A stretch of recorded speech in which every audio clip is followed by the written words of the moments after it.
తీసుకుని అంగీకరిస్తేనే, రక్షణ కలిగితేనే పాపక్షమాపణకి నీ సిద్ధపడితే పరలోక రాజ్యం చేరుతావు. అయ్యా మేము చిన్నప్పుడు ఒక మాట చెప్తూ వచ్చేవాడు, స్వర్గం అంటే ఎక్కడుందా వెడుకుతూ దాంట్లో మాట చెబుతుండేవారు. అసతమ్మ సత్కమయ, సమతమ్మ జ్యోతిర్గమయ, సత్యన్మ అమృతాంగమయ అని చిన్నప్పుడు స్కూల్లో మాకు నేర్పిస్తూ వచ్చారు.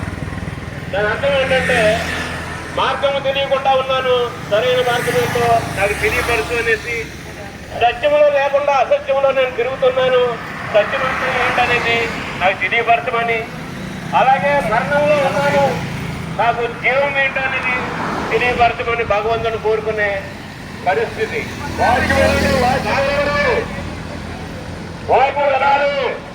మేము ఇక్కడ ఉన్నవారు అనేక మంది ఈ యొక్క జీవ మార్గాన్ని తెలుసుకున్నవారు.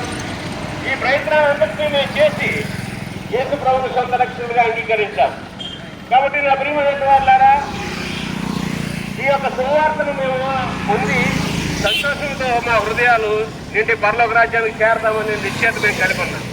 మీరు కూడా అటువంటి సంతోషము, సమాధానము, నెమ్మది మీ హృదయాల్లో కలగాలనేసి ఈ మీ మధ్యకి ఈ సువార్తను తీసుకుని వచ్చాం.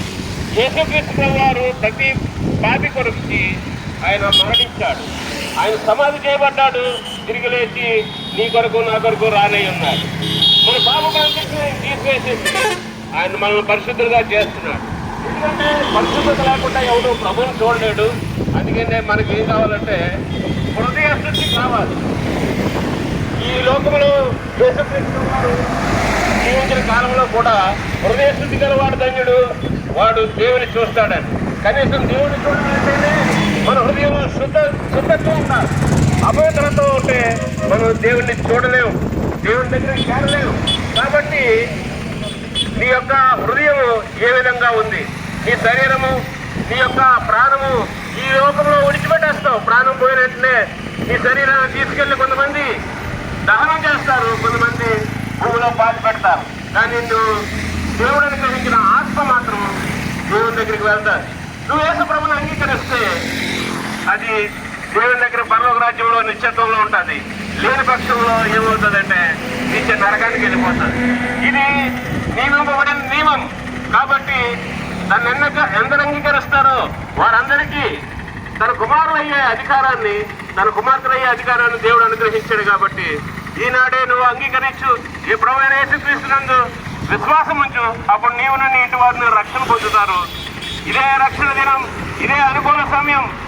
తామసించిన నీకు ఉపయోగం లేదు. కాబట్టి ఈ వార్త వినబడినప్పుడే నువ్వు యేసు ప్రభువుని రక్షకుడిగా అంగీకరించు. నువ్వు చేయవలసింది ఏమీ లేదు. ప్రభువా, నేను పాపిని, నా పాపను నేను తీసుకువేసుకుంటా, నాకు తెలియడం లేదు. నా గురించి నువ్వు ఈ భూలోకానికి వచ్చావు, శిలువ మీద మరణించావు, రక్తం కార్చావు, సమాధి చేయబడ్డావు అని నువ్వు నా పాపములన్నింటినీ నీ మీద వేసుకుని నాకు బదులుగా నువ్వు మరణించావని నమ్మి నీ పాపాలను ఒప్పుకో. ఆయన నిన్ను క్షమిస్తాడు, నిన్ను రక్షిస్తాడు, పరలోక రాజ్యంలో నిన్ను చేర్చుకుంటాడు. మరి వెలుగు నుండి వచ్చినటువంటి యాకోబు గారు ప్రార్థన చేస్తారు వాక్యం కొరకు. వెలుగులే యాకోబు గారు వచ్చి, యాకోబు గారు సుందరం గారు, మాటూరు నుండి వచ్చినటువంటి సుందరం గారు. ప్రభు యేసు మసీకి, రాజుల రాజు ప్రభుల ప్రభు అయిన ప్రభు యేసు మసీకి, దర్లేరానయ్యన్న ప్రభు యేసు మసీకి హల్లెలూయా. అలాగే వాక్యం కొరకు సుందరం గారు ప్రార్థించారు. రాష్ట్రీయ బాబు అటు